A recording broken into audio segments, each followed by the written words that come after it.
All right, folks, we're back in the garage. I got in another visit home, and we had the chance, Dad and I, to work a little bit more on our John Deere 510 here. So I wanted to catch up a little bit.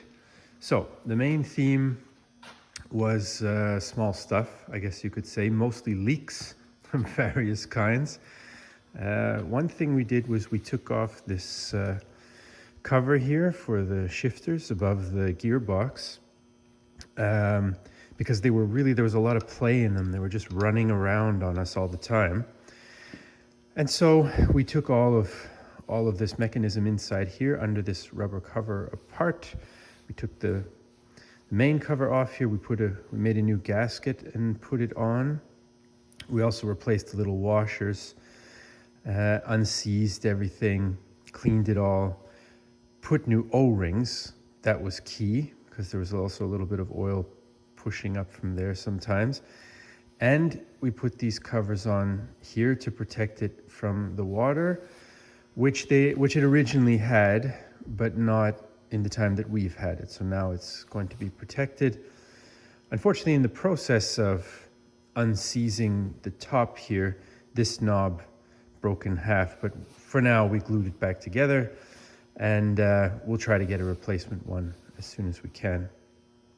The next lovely leak, we have the fenders off, as you've probably noticed, but they are in the process of waiting for us to have enough time to do a bit of repair work on those fenders. Parts of them are rotten. In any case, we focused on a very annoying hydraulic oil leak that was coming from here. If memory serves, this regulates the speed that these hydraulic arms operate at when you engage them. So we had a job to get this off, which was seized, which we managed to do. And then we found out that the O-ring that's probably leaking can't really be reached from here. It would probably involve taking this whole reservoir apart, which, as you can see, is the entire back of the tractor, basically. So instead, we made sure to clean all this up, and we added some goo in there. So it's not going to be quite as adjustable as before. It's not permanent, of course, but it should stop the leak. It seems to have now. It's been a few days. So we managed to do that. We also, after all these repairs, put in new hydraulic oil. We also cleaned the filter, which is here under this cap. And we had an amazing coincidence, let's say.